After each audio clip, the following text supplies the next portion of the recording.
Hello, everybody. Welcome back to my channel. If you are new here, I'm Lisa.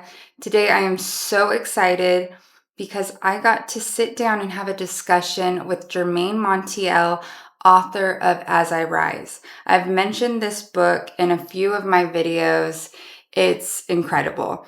The first chapter opens up in a prophetic dream that he has, to which the Lord will actually use him to bring souls to Jesus while he's incarcerated. He gets wrongfully accused. We talk about this whole story in this video.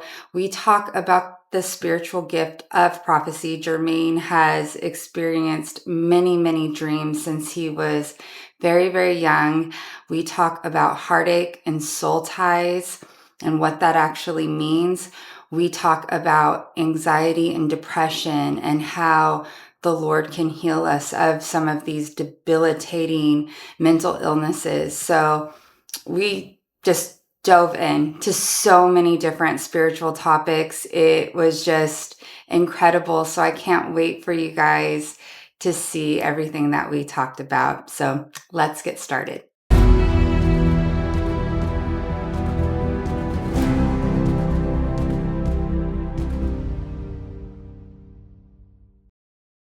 So for those who are just discovering your story, your book, As I Rise, how would you describe this, putting it into your own words?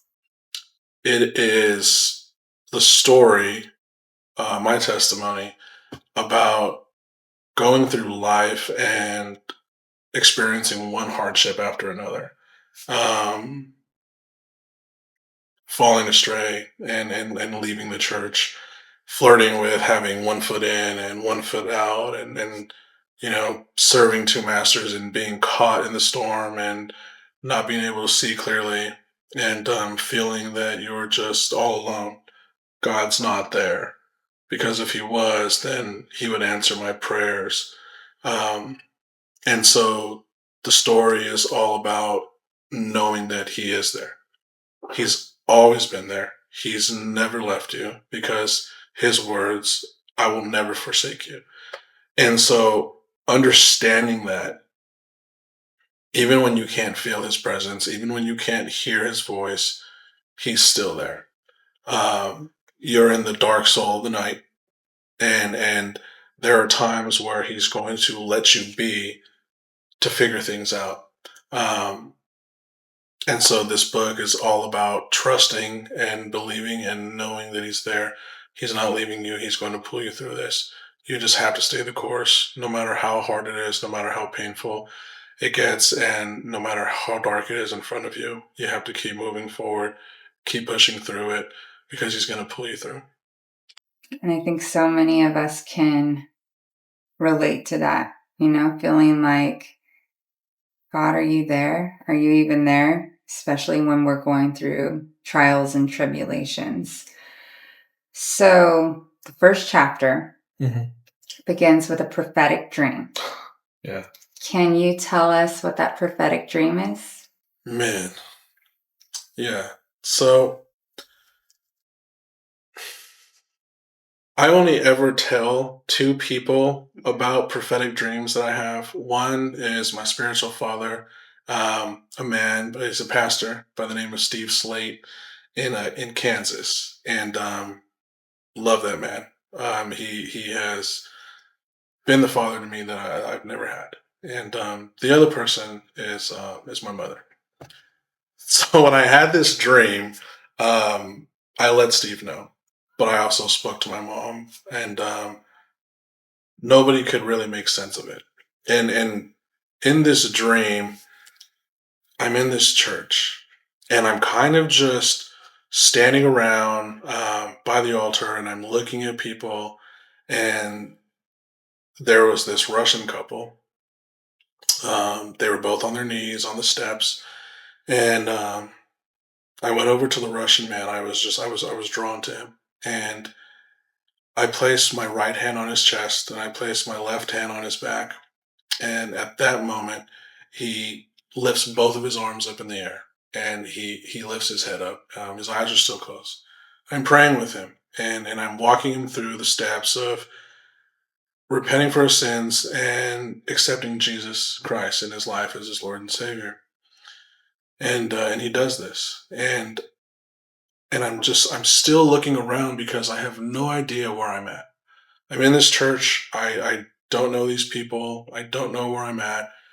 And then I'm being called to another room. Somebody there knew me and says, "Hey, Jermain, we got to go." And so they open up this door that was to the left, and I walk through the door, and I go from being inside this church to now what basically is kind of like an old slaughterhouse. The smell of like rotting flesh was there. And I'm looking around and I'm just like, oh wow, we need to start praying. There's nothing in there. There's no one in there. You don't see blood anywhere. It's just an empty room and everyone's looking around and they're looking at me. And then I smell it and immediately I'm thinking like there's this demonic presence in here. Um, After praying in there, I'm then taken out. I'm out of the building now and I'm waiting for a car to pick me up. And here comes this black Tesla. I get into the car and I'm sitting in the back seat. So this person is like my driver, and I'm in the dream. I'm thinking to myself, "Am I like this famous pastor?" Mm-hmm. That clearly wasn't the case. But as I'm driving through this neighborhood of where I'm at, I'm just looking at people, and I'm not familiar with where I am. But as we keep driving and driving, I start recognizing things, and before you know it, this car takes me to my home, and I'm there with my family, greeted by my children, and I woke up.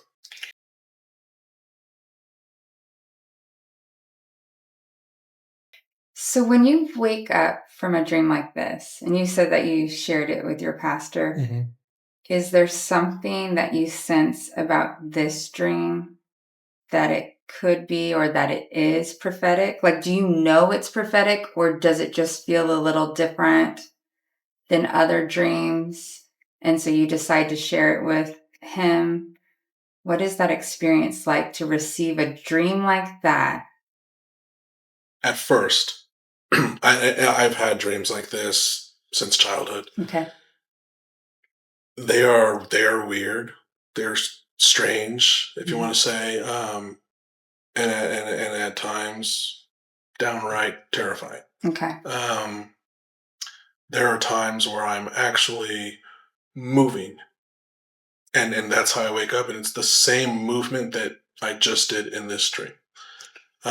There are times where I've woken up with markings, and so for so long I'm like, oh wow, man, I had another nightmare. The devil's after me. Mm-hmm. He's attacking me.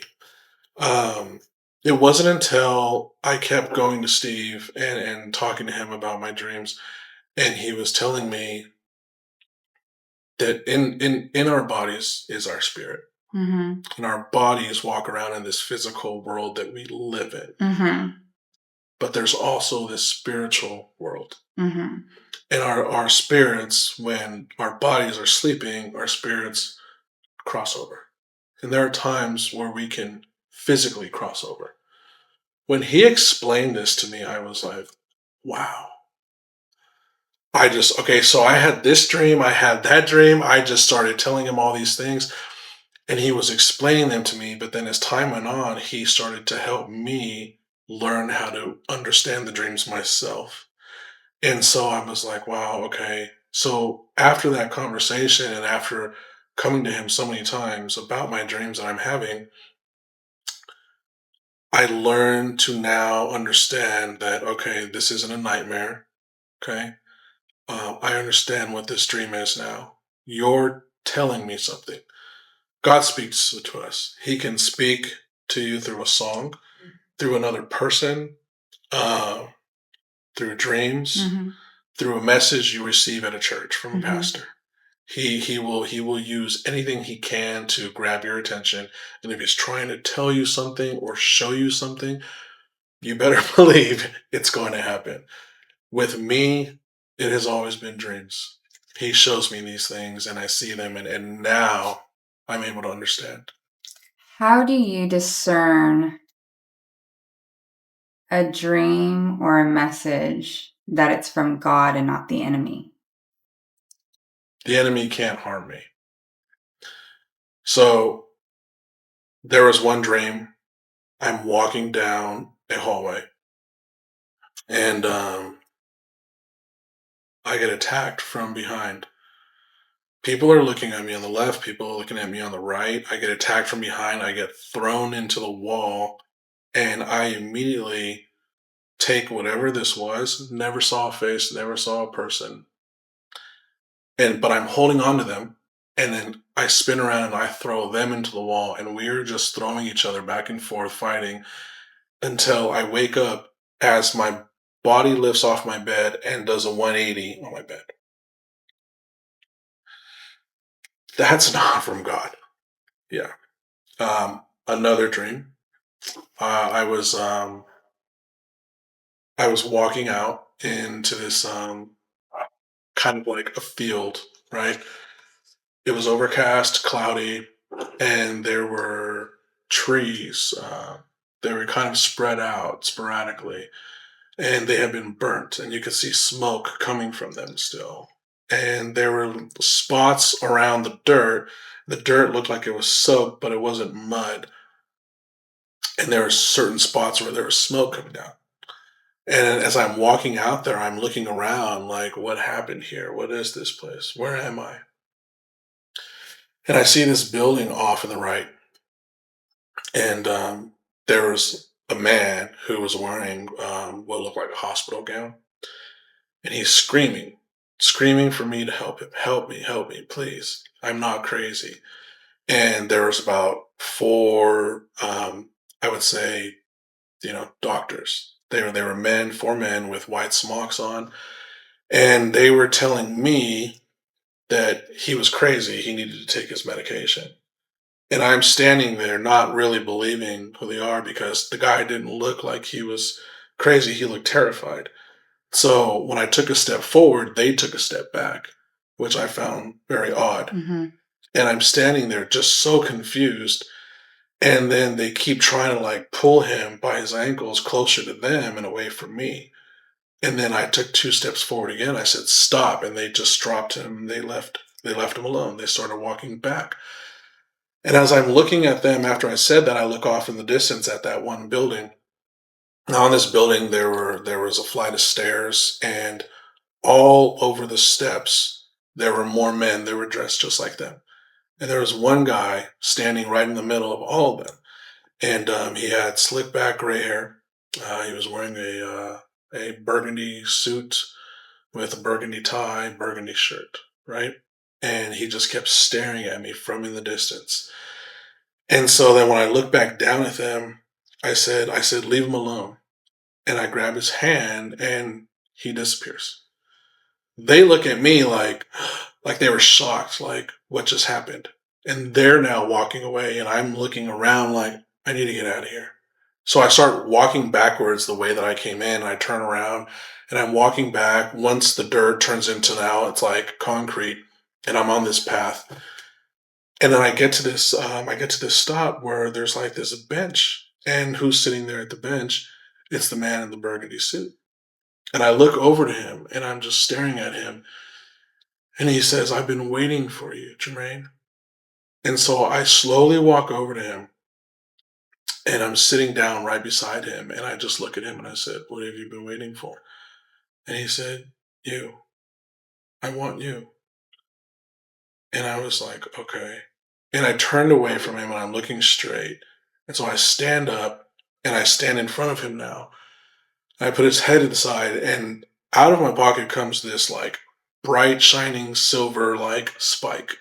And it goes right into his neck, and blood is like pouring out. And I'm taking a step backwards. I turn around, I turn again, he's gone. Now it's like complete darkness, and I'm walking forward still, and I'm telling myself, just walk straight. just walk straight, don't turn. And as I'm walking, every step that I take, there's like, do you remember the shoes LA Lights by LA Gear? Where every time you took a step, the shoes lit up. Every time I took a step, there was this white light under my feet. And so I could see where I was walking. Mind you, it was completely dark. And on the left side and on the right side of me, I could hear like wrestling through like bushes, and I can hear, shh, he's coming. Shh, is he the one? And I can just I keep hearing these voices, and I keep walking straight and straight and straight until that light just got brighter and brighter. Um, that dream, is I don't know if it was from if that's God telling me, hey, the enemy is after you. He wants you. He knows more about me than I know about myself, and like what my destiny is within God's kingdom. So he's going to do everything he can to prevent that. Yeah. He's clearly not going to give me a dream about how he's trying to get to me. And so, it's like, how do I look at this? And I talked to Steve about that, and he's like, I'm telling him, this is what I think. And he's like, you're absolutely right. Like, okay, so, I went there for a reason. And he's like, yes, you did.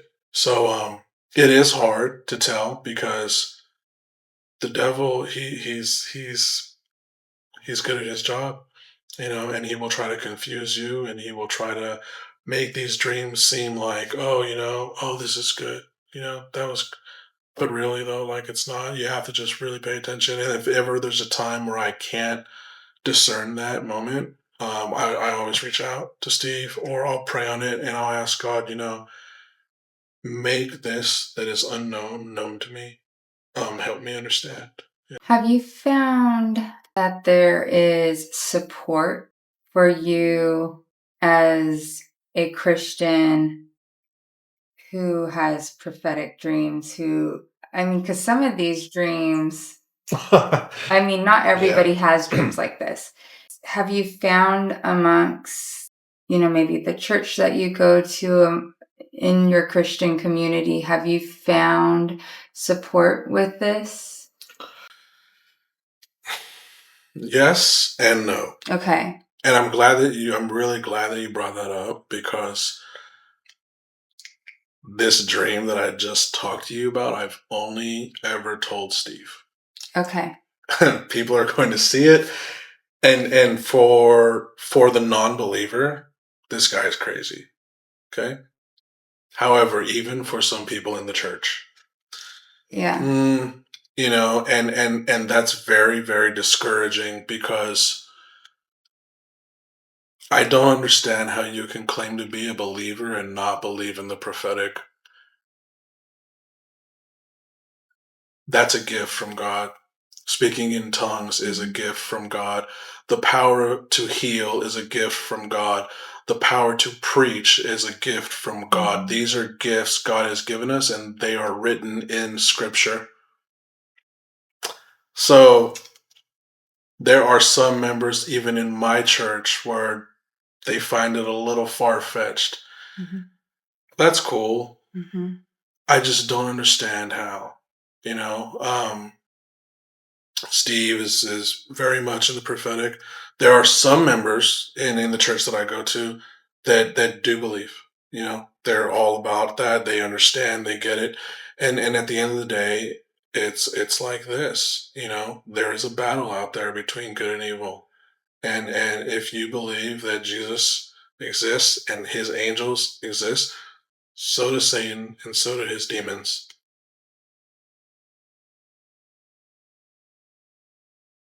So, on the subject of spiritual gifts, in your book, you mentioned very briefly that you would hear people say that God would talk to them. And at whatever time this was in your life where you're like, why doesn't God ever talk to me? And then you go on to say, I think God was always talking to me. And I'm paraphrasing your words, but I think God was probably always talking to me. I just wasn't listening. Exactly. Somewhere in this, around this part in your book where you write that, you also mention that you end up speaking in tongues for the first time. Can you tell us a little bit more about that experience? Yeah. Full transparency, there have been times where I was coached to speak in tongues, right? Somebody actually like, oh, start saying this, start with Abba, and it'll just kind of take over.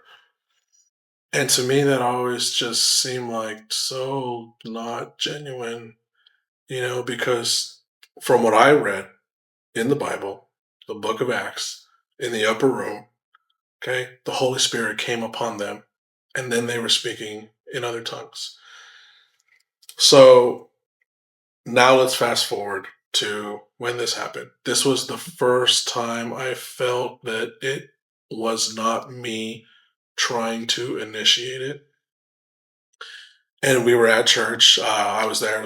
I was with my son Jermain, and at this moment in my life, I was just starting to get back to church.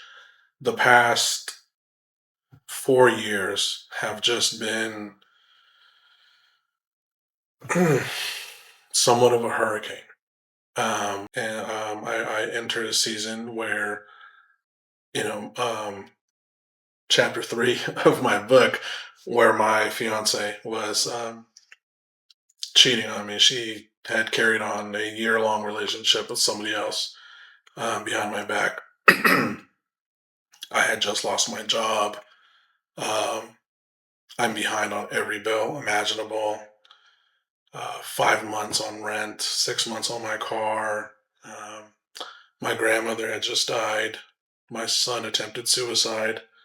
Um, my life as I knew it was just shattered.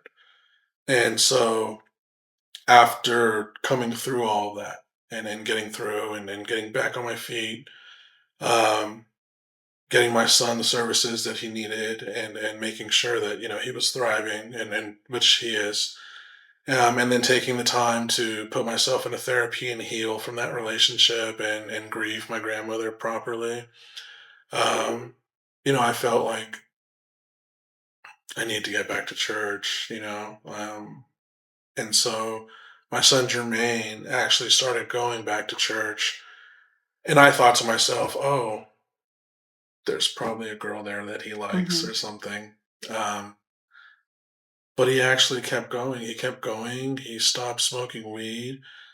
He was taking school more seriously. And I seen these subtle changes that he was making that really inspired me. And just as I said previous, God will work through other people to Ah. get through to you. And so in my situation, he used my son. And Jermaine never invited me to church. He would just say, oh, hey, Dad, so do you remember Sean? Yeah. Yeah. He's the pastor now. He wanted to tell me that he wanted me to tell you that he said hi. And I was like, cool. And I'm thinking like, okay, Lord, I know what you're doing. Um, I'll go. And at first, I was just going. People were like, oh, introducing themselves, and my son was like, oh, Dad, this is so and so. Cool, cool. And I think it was about like the fourth week back. Um, there was a message, and towards the end, it was what the pastor said at the end of the sermon what he was talking about. You've been on this long road. And it wasn't directly directed at me, it was everybody. But God will work through a Mm-hmm. pastor to get a message to you. And, you've been through this dark road, you've been through these trials. God is here, He loves you, He cares for you. He's never left. And I'm just like, and I'm standing up and I'm breathing. And then all of a sudden, I started breathing heavily and my heart started racing. And my legs started to shake, and I'm trying really hard with all my might to hold back these tears. And then one tear just fell, and then the other one just fell, and then my cheeks started to twitch, and then I just thought to myself, I'm just gonna sit down. And I bowed my head, and I could not stop crying, and I just started sobbing like a child. My face started to shake. Sorry. Mm.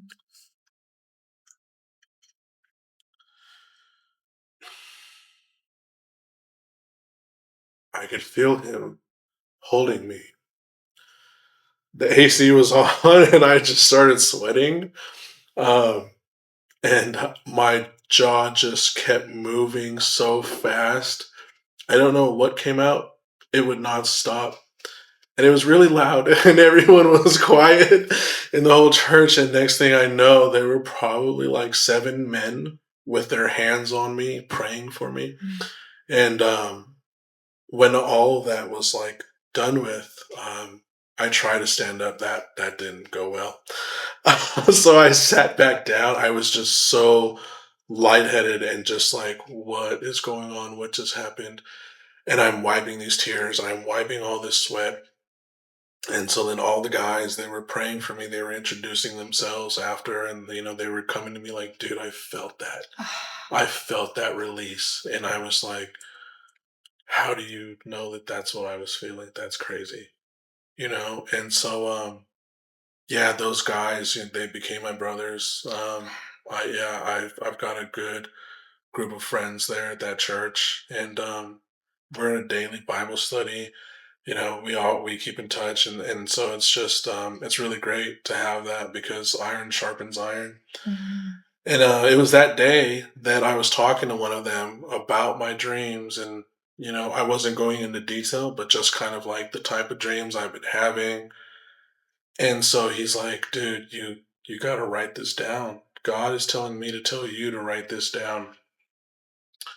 And so that day, I started journaling again. I used to, but then I kind of stopped because I'm like, nobody's gonna read this. It's just me. 4 days later, he says, write a book. I'm not an author. I'm not. What am I going to write? Start with this dream, chapter 1. And I'm like, okay, cool. But who wants to hear that? I'm just some dude. Um, as I was writing chapter 1, though, I was putting myself in a reader's position, like thinking to myself, wow, that's actually kind of powerful. Mhm. Seeing how that prophetic dream then came to fruition, but then the way that it unfolded, and then once again, seeing God is always there, even if it doesn't look like it because of those circumstances. At first, I could not see him, but that day, my sister had asked me over the phone, where do you see God in all of this? And I said, I'm sorry, but I do not see him. And then it was 3 days later that I realized, okay, I'm here for a reason. I get it. I'm gonna do whatever it is you need me to do.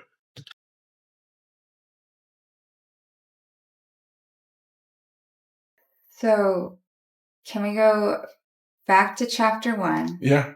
Yeah, of course. You have this prophetic dream. Mm-hmm. And then chapter 1 goes into how this dream ends up transpiring. Do you mind sharing that? I don't. Okay. Absolutely not. Back to that 4-year storm. The tail end of it was me winning a settlement. It was a $45,000 settlement.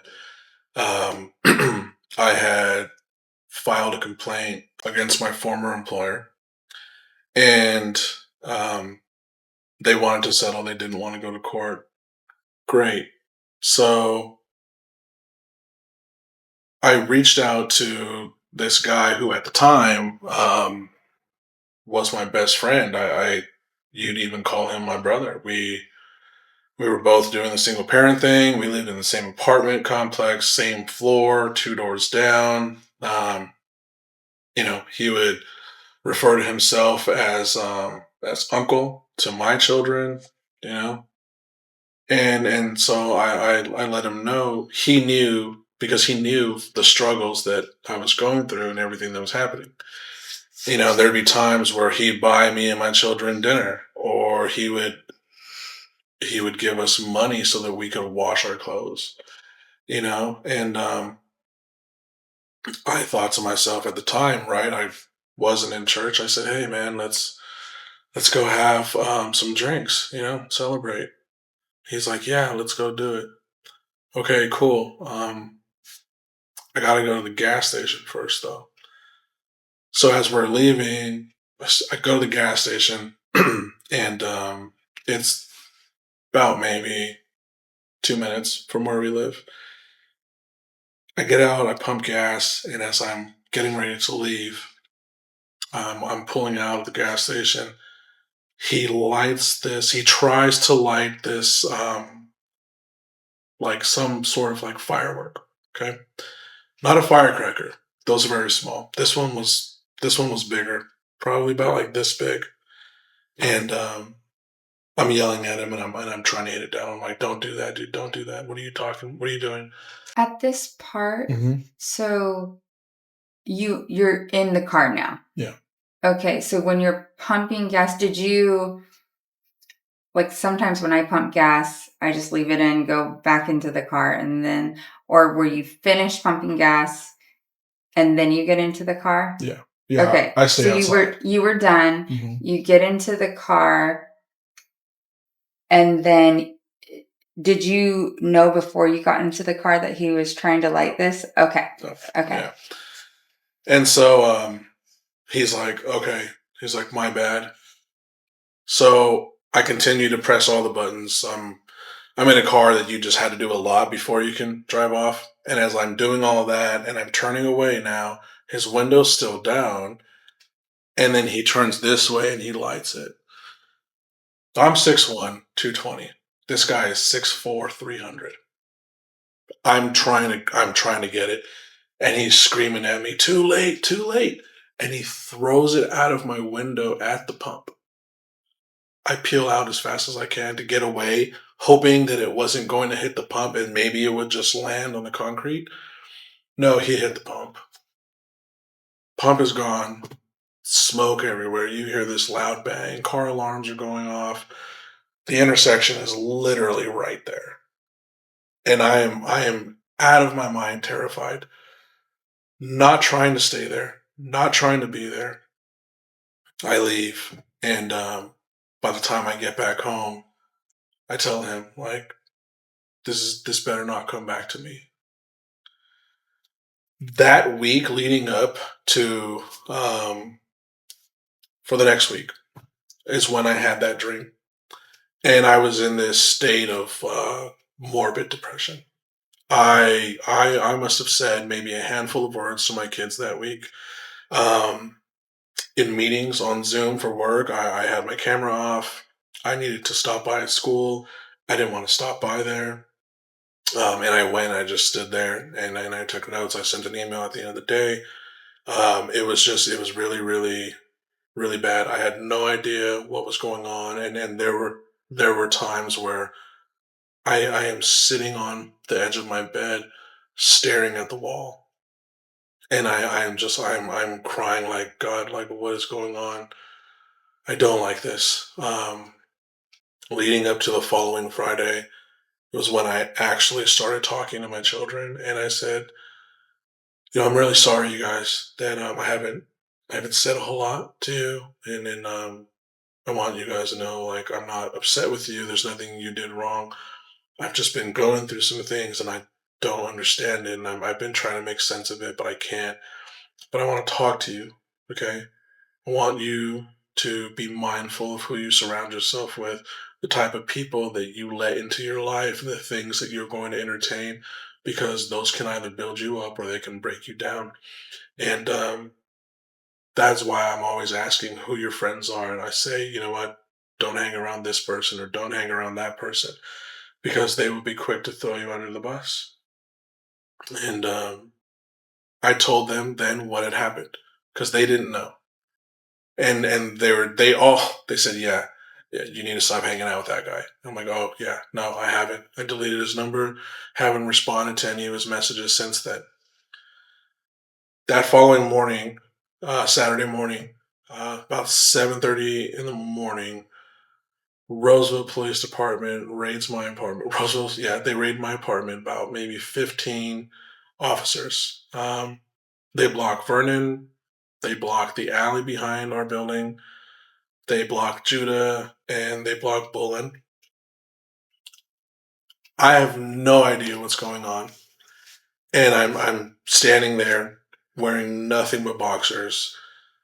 15 guns pointed at me, and they put me in handcuffs, take me out into the hallway, tell me that they have a search warrant. I'm asking for what? What are you looking for? They won't tell me. They just keep saying, we'll talk about that in a bit. All the officers go into my apartment. They're looking through everything. And then they come out and like, it's clear. There's nothing in there. The officer tells me that they're looking for explosives. And I'm just losing it. Arguing with him, yelling at him. I have no idea what you're talking about. He starts asking me where I was the week prior. If I went to this gas station, I said, absolutely, yeah. I went to the gas station. I got gas. I was going to a bar afterwards. Were you with anybody else? I was like, yeah, I was with my neighbor. Who? 2 doors down, right there. I was with him. You can even ask him. They go and they ask him. And he's like, oh, yeah, I know Jermain. Yeah. Yeah, he's my neighbor. I say hi to him from time to time. Were you with him last week? At the gas station? Did you go out with him to a bar? No, no. No, I've never hung out with him before in my life. I don't know him like that. Yeah. Um, that was all they needed, they claimed, because I now placed myself at the gas station. They knew that my car was already there because video surveillance. They saw me get out of the car. They never saw him get out of his car. And I had 5% tint. So while I was pumping gas, the windows were up. As I was driving away, he rolls his window down. And because he's so large of a man, his seat was reclined and you could not see him at all. So they took me in South Placer County Jail. And I'm thinking to myself, like, no, like, and I kept telling them, you have the wrong person. You have the wrong person. It wasn't a bomb. It was some type of firework or mortar or something of the sort. I don't know what it was. He's lying to you. They're like, yeah, we know. Clearly didn't believe me. Hey, we have our guy. That's that. And then I'm thinking to myself, okay, I'm gonna have to bail out, and I'm gonna have to fix this. And then they tell me that my bail is $1.1 million. And I thought that was a mistake. I'm sorry. Can you repeat that? Did you just say $1.1 million? What are you charging me with? Felony arson, felony vandalism. I would have need to come up with $100,000 just to post bail. Just started my new job. 2 days prior, just won that settlement. Things are going good. Getting over the breakup. My son is good, and I'm like, this cannot be happening. This cannot be happening. I'm in tears, crying. Did not care that anybody is watching this. I did not do this. I did not do this. I swear to you, I did not do this. Right? Yeah, sure.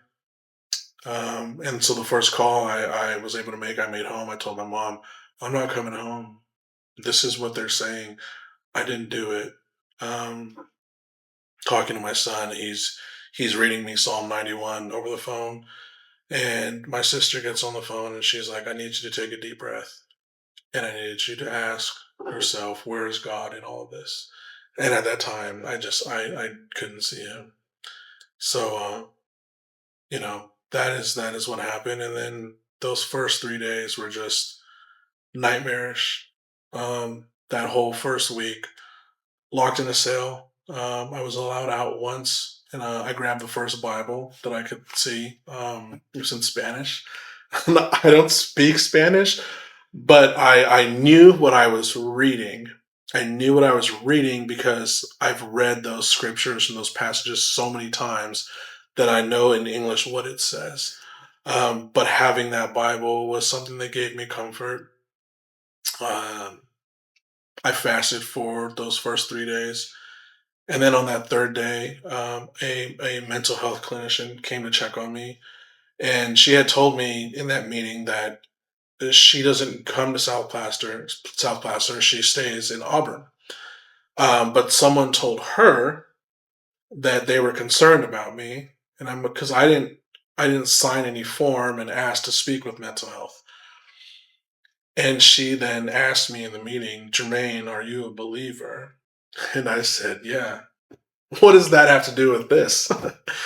And she said, I want you to know that in the Bible it's written, be still and know that I am God. Mm. And that killed me right there because that for me was confirmation that he has me here for a reason to serve a purpose. And so after that meeting, I stepped outside of my feelings. Why is this happening to me? He wants me to do something. What it is, I don't know yet. I'm listening. I'm paying attention. I'm still going to tell you that I don't want to be here. I want to be home. Um, but I know that that's not going to happen yet. It it wasn't until I was transferred at midnight, and they don't normally do that, but they did. They gave me the top bunk of some dorm, so now I'm around people. The first week I was just in a cell by myself, and I think it was the second day in there. The guy sleeping on the bunk beneath me, he was reading an English Bible. And because I've had this Spanish Bible, Mhm. I asked him if I could read his, and he was like, "Oh, we can read it together. How about that? Cool, yeah, let's go ahead and do it." And I started reading to him Psalm 91 because he had never heard of it, and I was explaining to him what it meant. And I was asking him, how long has he like been a believer? How long has he been a Christian? And he's like, "Oh, bro, I've never heard about Jesus before. This is my first time." And he was pointing at the guy next to us. He said, "Yeah, he was telling me about it. He was the one that told me to get this Bible, and so I've been reading a lot of Psalms." And I'm like, "Oh man, dude, you got to read Job. Do you want me to tell you about Job?" And then I started telling him about Job and explaining the story, and his eyes just lit up, and he's just mesmerized, like, "Wow, that's amazing." Um, I read Jeremiah 29:11 to him. I read Psalm 23 to him. He hadn't got that far yet. And then I asked him if he's ever accepted Jesus in his life. And he's like, "No, I don't know how to do that. Like, I gotta go to church."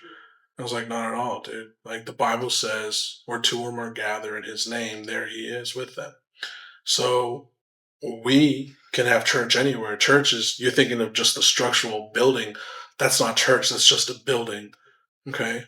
But wherever you are and you're there for the Lord, that is you having church. We can do it right now. And he's like, "Yeah, let's do it."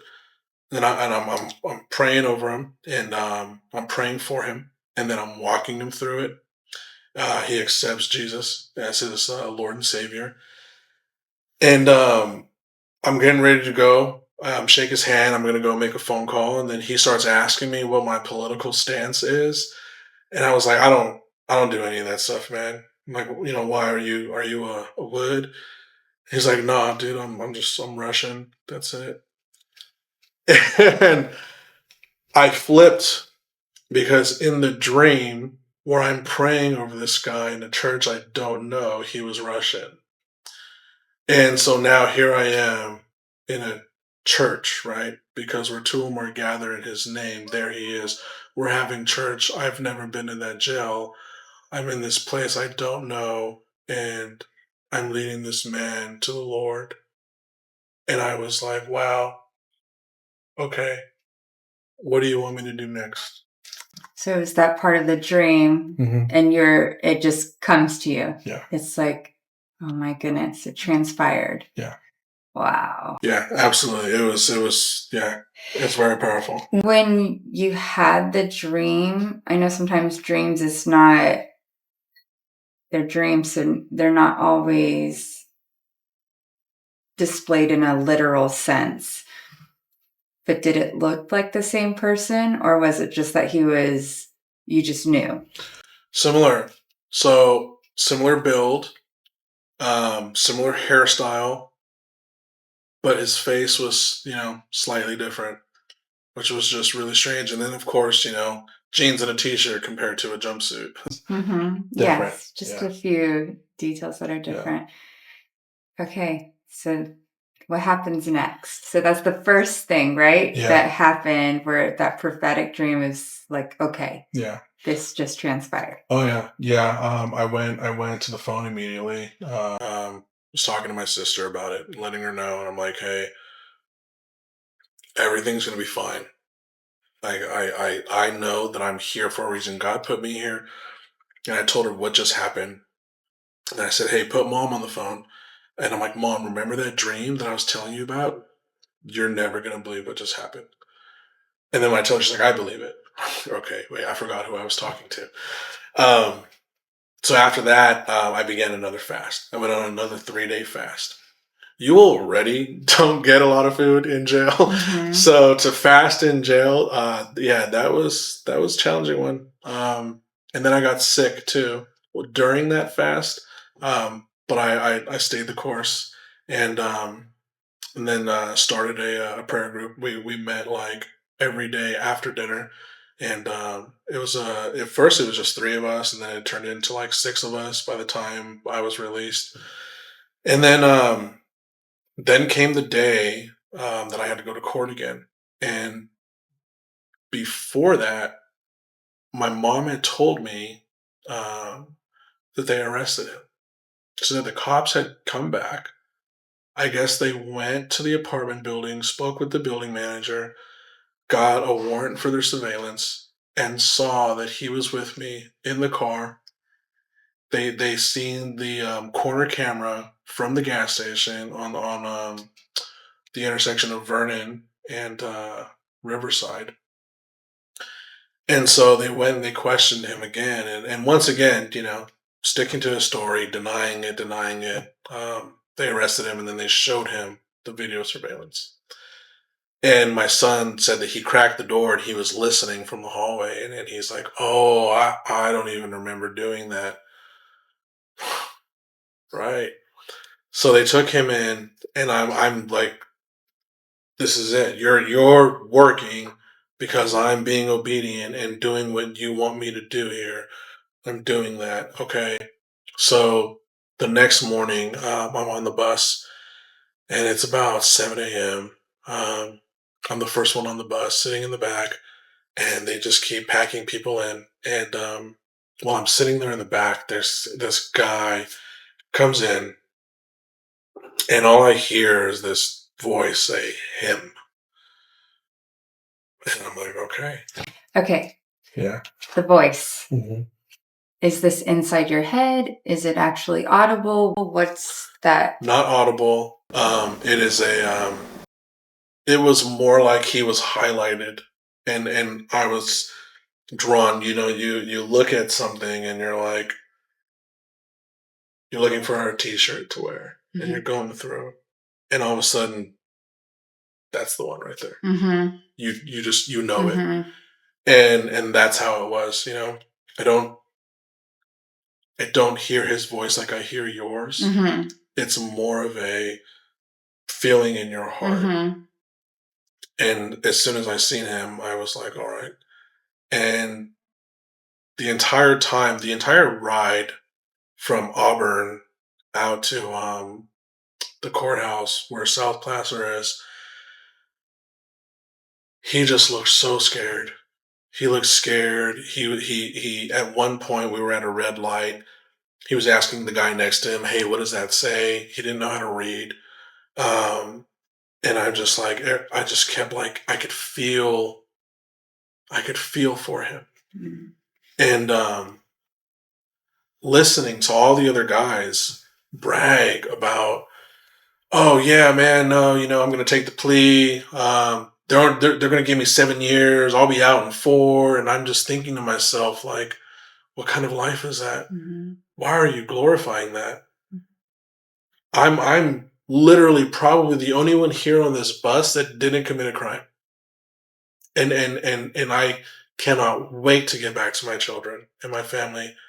And you guys have families, and they probably want you to be there with them, but you're bragging about, oh yeah, 4 years, I'll do that in my sleep. Mm-hmm. That was insane to me, and it was like that the entire bus ride home. And I prayed for them, Father, help them, speak to them, Lord, have a fresh encounter with them, Mm-hmm. let them know that this is not the way to live their lives.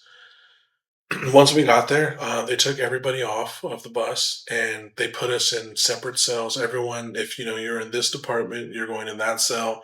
This department, you're going over here. Everybody there was for a court appointment in the morning, and I was the only one that had an afternoon court appointment. Shouldn't have even been there. There should have been a later bus to pick me up and take me.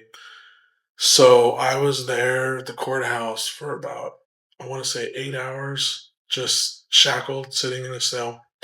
I'm the first one in my cell, and then here come 3 other guys. One of the guys being the guy from the bus. And I just thought to myself, okay. At first, I thought, am I telling myself him? It's clearly him Mm-hmm. because he's here Mm-hmm. now. Um, and so the guy next to me, he was reading through Psalms, but it was just a book of Psalms. I've never seen anything like that before. And so I started asking him if he knew of any other books in the Bible. Said he didn't. Was talking to him.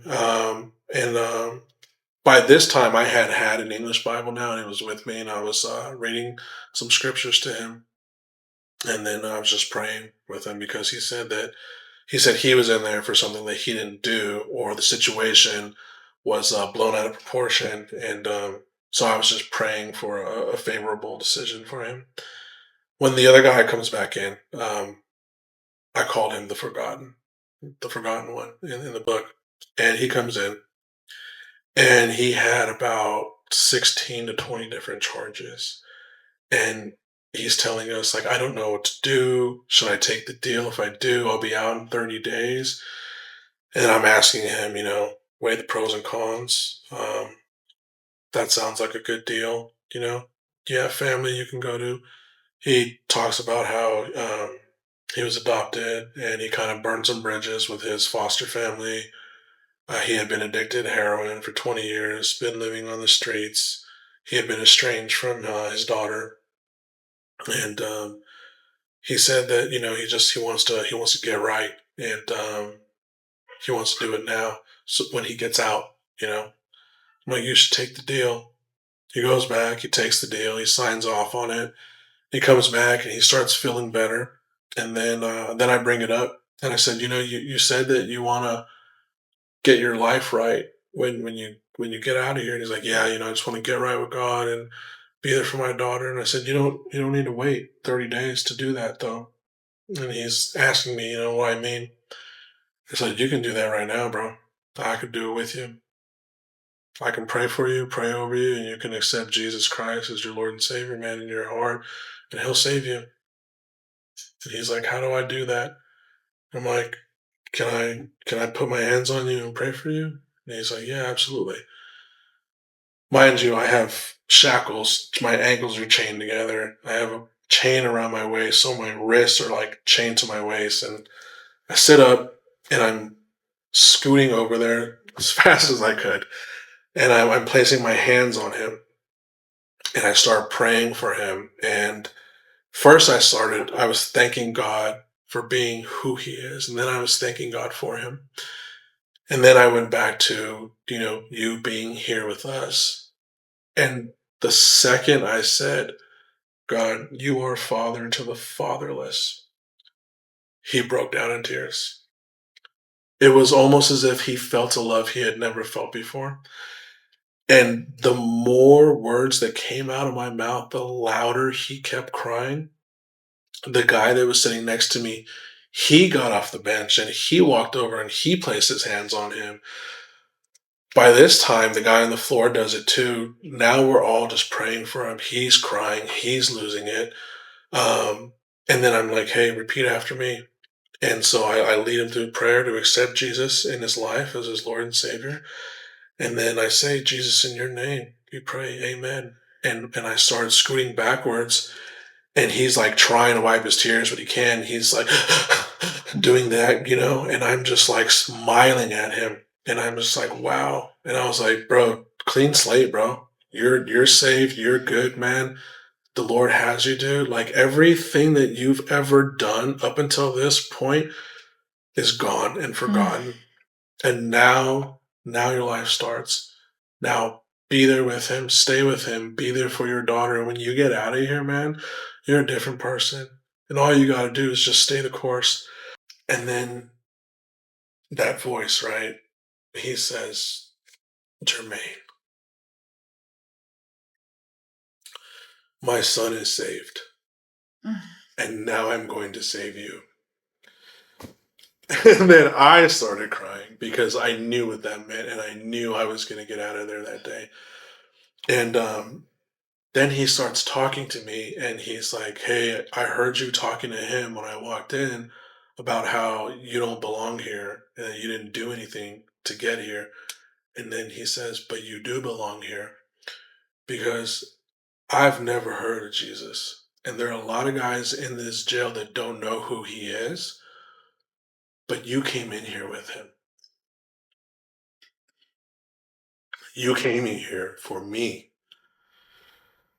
And I was like, wow. And on that note, real quick, because I don't think this was mentioned, in the book it was mentioned to where you won that settlement initially. So you had said that they wanted to settle out, so it ended up where you got $25,000, right? Yeah. So after taxes, after my attorney fee, my take was $24,800. My attorney fee to take this case that I was in there for was $25,000. He made the way. That money was never supposed to be mine. I was released that day. After I went into court, those guys, they were sent back to the jail. And as they were leaving the cell, each one of them walked up and hugged me and left. I went inside, the $1 million bill gone. Um, that money was never supposed to be money that I was going to do anything with. He knew where he was going to send me, and he knew what it was going to take to get me back out of there. And that money was there, but I didn't get it before I went in. And the day after I got released, I went to go pick up the check and I signed it over. There you go. I took the other 200 out of my checking account. There you go. $25,000, Um, went back to court, months later, and all charges were dropped against me. Case was dismissed against me. Nothing happened. The other guy pled guilty to it, and yeah.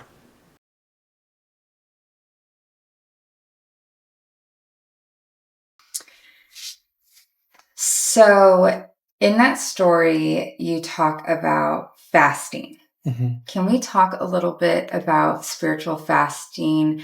What is the benefit to doing that with prayer? What have you experienced with praying and fasting versus just praying? What would be the biggest difference that you've seen in your own personal life with your personal experiences? Going into summer, I started fasting every week, 3 days every week. And what prompted that decision was that I wanted my spirit to be stronger. I Mm-hmm. wanted it to mature, and I wanted to be more sensitive to his presence. Mm-hmm. And so when I'm praying, the vast majority of the time, I'm praying for other people. I'm praying for other people, and I'm asking for things like knowledge, wisdom, discernment. Um, but when I'm fasting,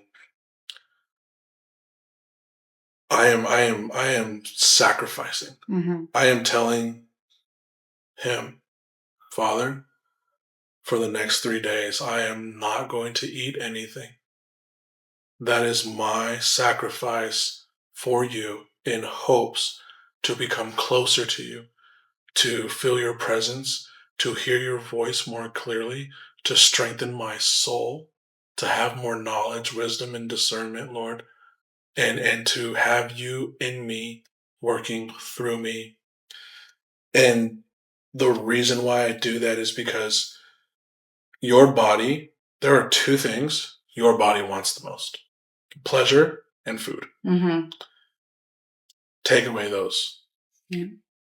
It is a fleshly desire, Mm-hmm. and you've got to crucify that, and so if you want to, I feel, be very much closer to him, you want to strengthen your spirit, you have to fast. And while Mm-hmm. you're fasting, don't just say, like, you know what, hey, I'm not going to go on social media, Mm-hmm. um or I'm going to go from sun up to sundown, or I'm going to do the Daniel fast and just not have anything impure. Just don't eat, read the Bible throughout the day, worship, sit there, Mm-hmm. talk to him, Mm-hmm. pray. And if you don't know what to say to him, just sit there, close your eyes, and just say, Jesus, Jesus. Mm-hmm. And when you're doing this, do it in private. Mm-hmm. Don't you don't there's no need to tell everybody what you're doing. Mm-hmm. No, I'm not hungry. It's fine. No, I'm good. If somebody asks you, yeah, oh yeah, yeah, but smile, like, because this should not be something that is painful or like, oh, I don't want to do it. No, no, no. This is an opportunity for you to grow with him, Mm-hmm. to get closer to him. So, like, this should be something that you're looking forward to do. You're preparing yourself, and you're doing this now, and you're showing him just how dedicated and committed you are, because you're going to get hungry Mm-hmm. after that first day, and just drinking water, like, isn't going to cut it. Mm-hmm. But and it's written, man shall not live off of bread alone, but by every word that comes out of God's mouth. Mm-hmm. That is your nourishment. Mm-hmm. I always explain it like this to baby Christians. I say you've got to look at fasting like a newborn baby, right? A newborn baby needs its mother's warmth, needs its mother's milk, it needs to be held, it needs to be nourished and cared for, and it will grow and it will develop. Our spirit needs worship, it needs fellowship, it needs prayer, and it needs to read scripture, and our spirit will grow, and it will be much more stronger, and it will mature. Um, and then that's that prayer, that's that one-on-one time. Go do that in private, and everything that is in your heart, like it's written in the book of Joel, rend out your heart. Tell him everything. Get it out of there. Get it out. If you're upset with him, tell him. If you're angry, tell him. If you're sad, tell him. If you've been going through a hard time and you want breakthrough, tell him. Tell him everything, because he's there to listen to you. And when you're fasting, that is when your spirit is going to be very, very sensitive. You will feel him more. You will hear him more. And it is a feeling like like no other. I know it sounds, oh man, don't eat food for 3 days. Yeah, I'm working and I got to do all this and that. I get it. But once you do it, you'll understand. It is that feeling that you get that you'll want again. Okay. Like I want to keep that. Yeah. So I've never done a spiritual fast, not a no food. I've tried for a few hours. Oh, okay. No, I didn't do I didn't do the Daniel diet, but I did like I I I think I told you this before. I ate until 11 a.m. because I'd go to the gym and I'd be so hungry. Yeah. So I'd eat until 11 a.m. and then not eat until the next day. But I mean, because you're saying no partial fast with because you're saying deny your flesh is basically what you're saying. Let the Lord be your bread. So for me, someone who really has not spiritually fasted, how would you suggest that I start? I would start either sun up to sundown or go one day. Okay. Try one day. You wake up at 5 a.m. A little earlier than that, but yeah. So from the moment you wake up until you go to bed, don't eat anything, try it, see how your body handles it, because it would be unrealistic for you to just jump in and say, I'm going to do a 3-day fast. I'm going to do a week.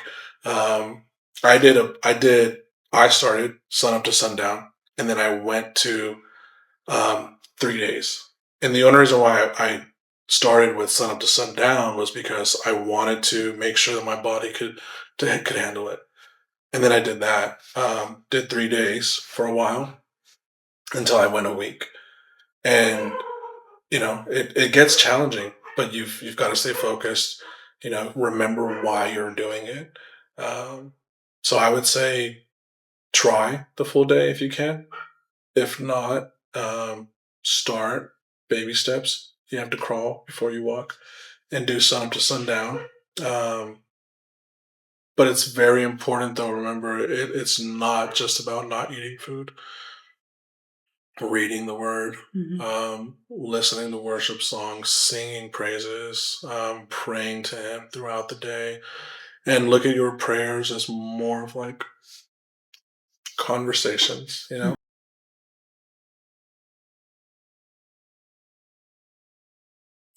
I moved to Roseville in 2018, and it was just I needed a change, fresh start, get away from everything, and I wanted to give my children a better life. And so when we moved out here, it was rough at first, but only because there was no job leads that didn't have a job right away. Everything that we had fit in like two like Tupperware bins like this big. Slept on the floor, ate on the floor. No beds, no couches, nothing. And we ate spaghetti every day for like 2 months, I think. Yeah. Until I got a job, and like, hey, things started improving and getting better, and um, you know, uh, you fast forward like I think our first 8 months out here, and I used to struggle so bad with anxiety, debilitating anxiety, and I was put on this medication. I ended up being on it for like 15 years because like my body was just badly dependent upon it. And when I got out here, my care team wanted to take me off. Like, this is bad. You shouldn't be on this. You shouldn't have even been on it this long. Okay, and I'm terrified because I get sick if I don't have it. It's a benzodiazepine. It's called Klonopin, and it's up there with like Ativan and Xanax and stuff. And I'm like, oh, how's this gonna go? Oh, it was horrendous. Yeah. It was towards the end of the school year.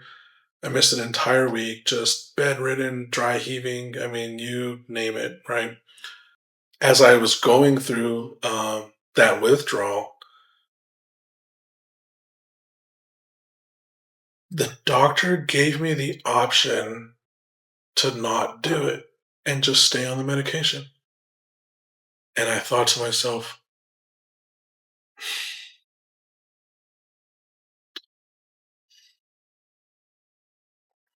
I'm good. I don't want it.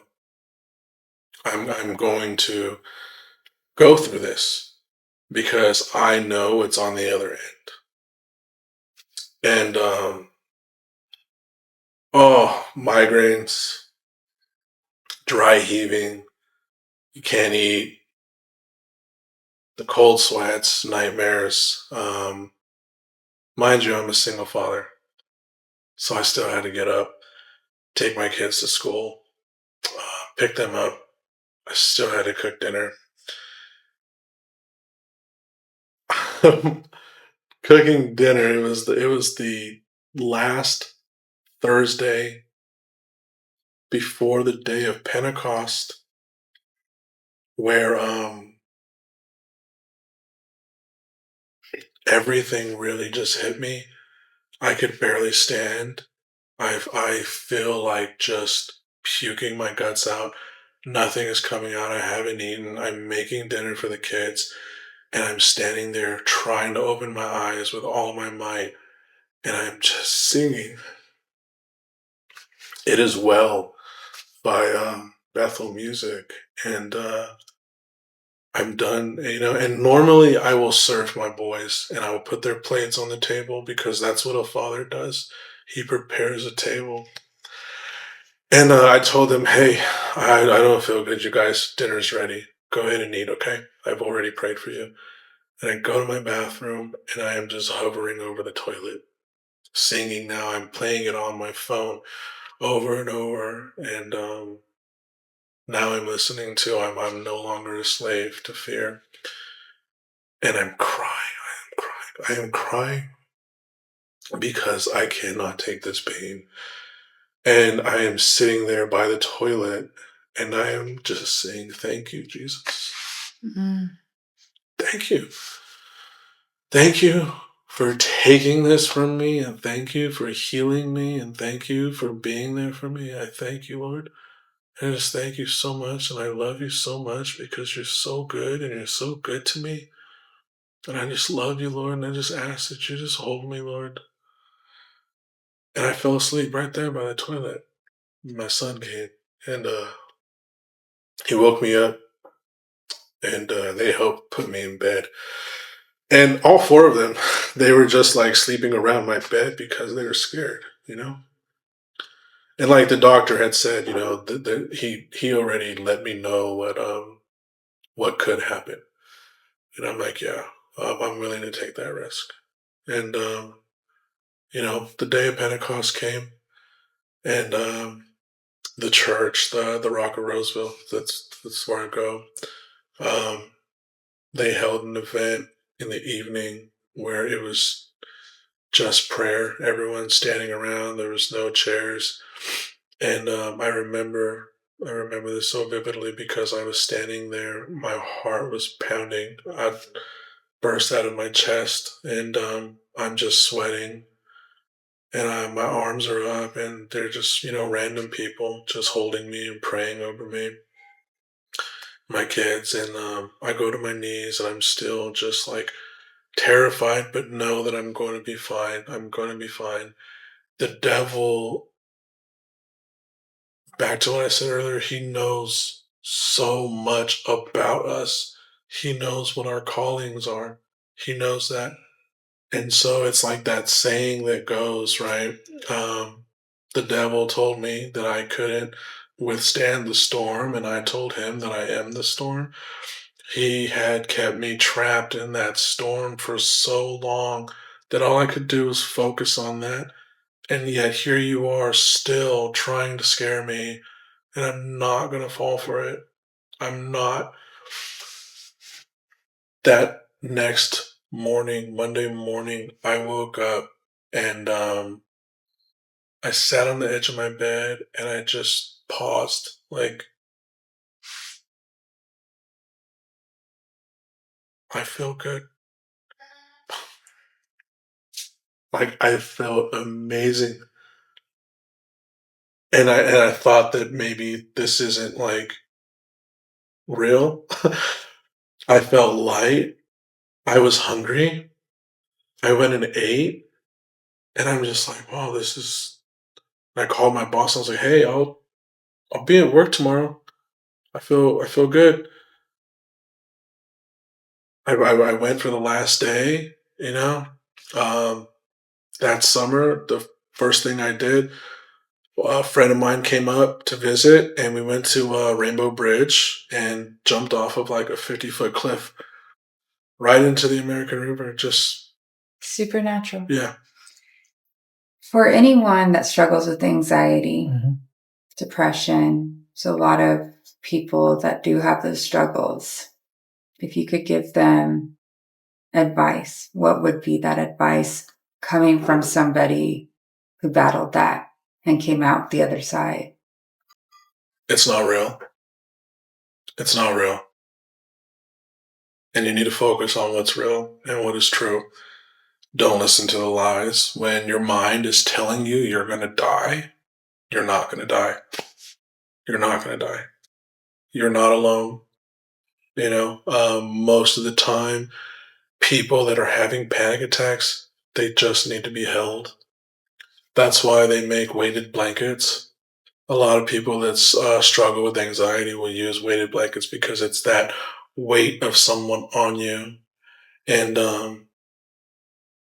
there is no anxiety with the Lord. There is no depression with Him. Um, and He says, "Cast all your worries onto me. Cast all your anxieties and fears onto me." You can worry every second of the day, and you can't add 1 second to it. There are so many scriptures in the Bible about anxiety and depression, but a lot about anxiety. And I think to worry is actually sinful because he's telling you not to do it. So the devil likes to hit us with that so that we don't focus on him.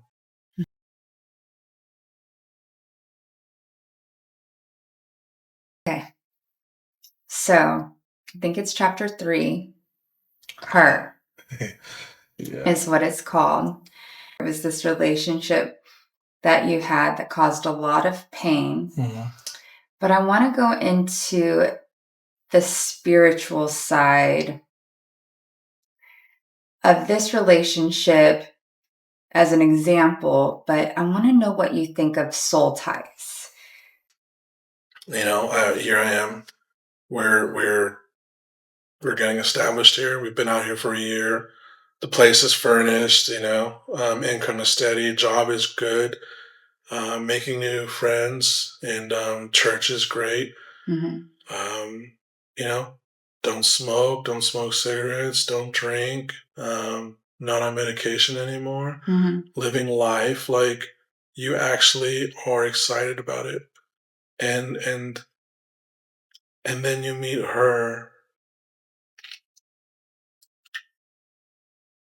and wow,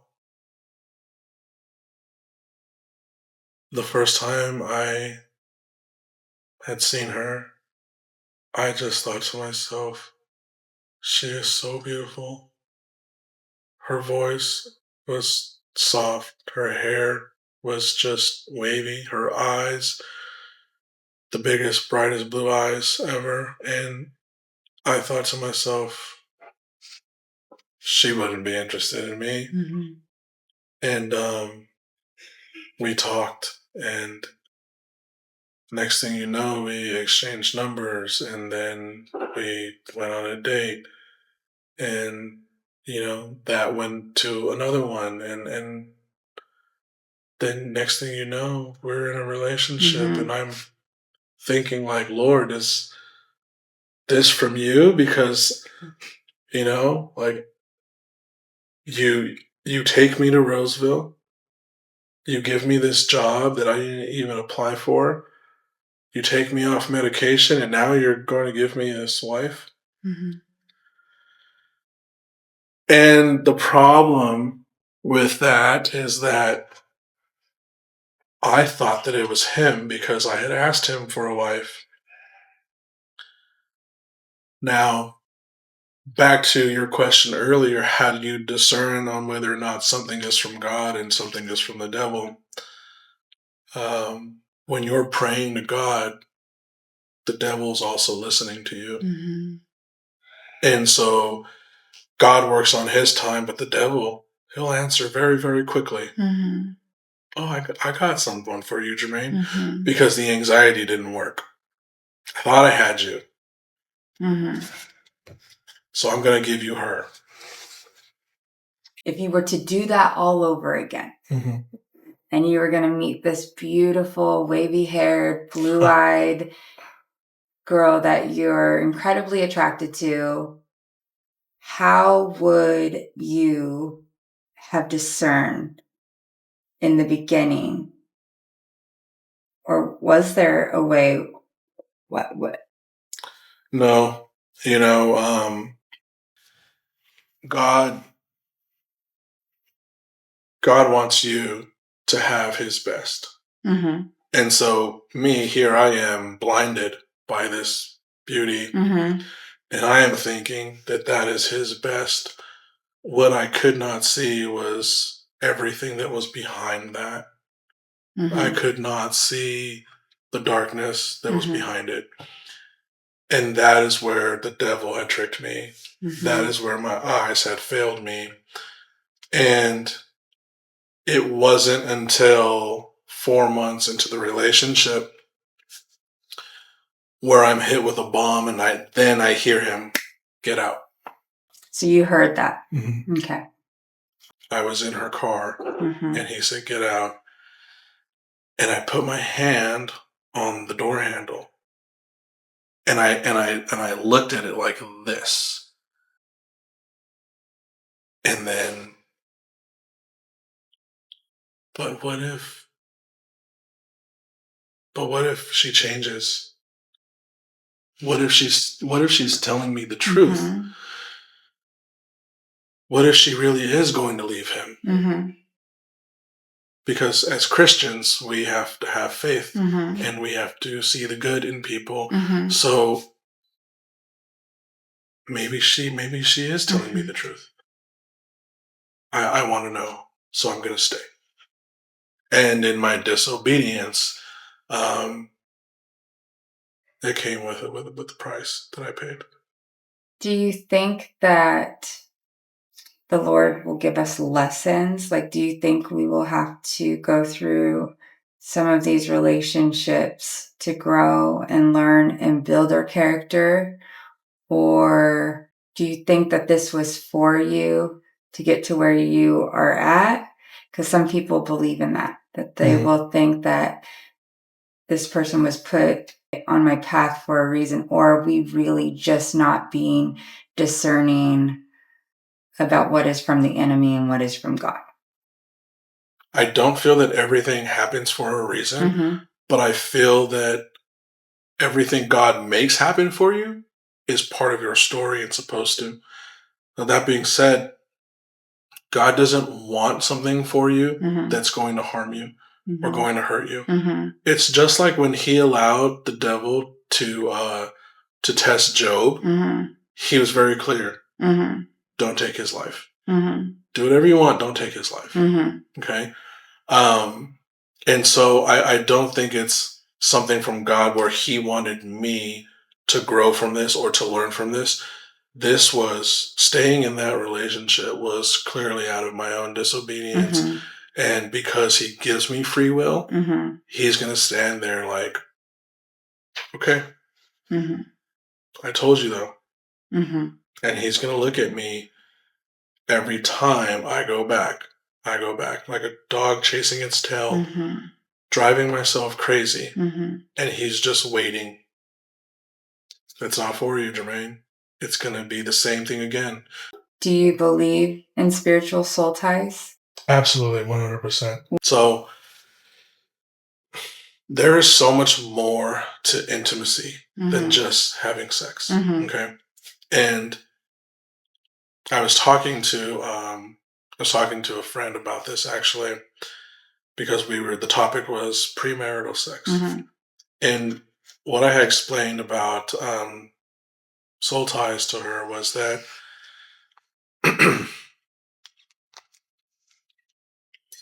if you get into a relationship with somebody or you start getting to know them and you start dating them and already you're having sex, your relationship is going to be based on sex. You no longer see this person. You see an object. And you're going to continue to objectify them until you're done taking what you want because you're getting it. And then when you no longer want that, you will keep that person around until the next shiny toy comes along, and then you will completely discard this person. And the reason why you'll discard them is because you did not invest any of your emotions or feelings in them and didn't take any of theirs. You just took their body. That's it. When you get to know somebody for who they are, your feelings and your emotions are invested in them. And you're taking theirs as well. And there's that buildup before you become physical. Being physical is just going to add to that emotional intimacy that's already there. Now is where the soul tie comes in. Now you're there. Yeah. You not only gave yourself physically to this person, but you gave yourself spiritually to this person. And so now you've given them a piece of you, not just your body, a piece of your soul is with them now, and vice versa. When you don't have feelings involved, it'll still happen, okay? Because now your soul is now tied to that person and everybody else that person is sleeping with, and that will torment you.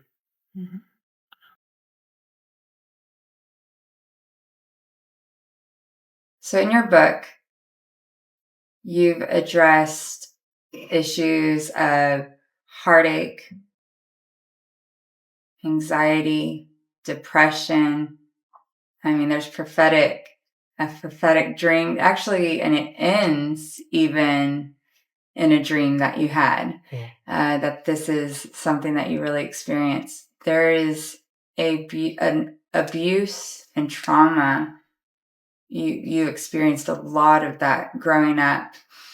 And I really feel like that needs to be a whole video. You know, there's lots of people that struggle with abuse and just these different traumas in their life, but suffering. Yeah. And all too well. All too well. I mean, the book covers a multitude of sufferings. That's why As I Rise can be so relatable to so many people.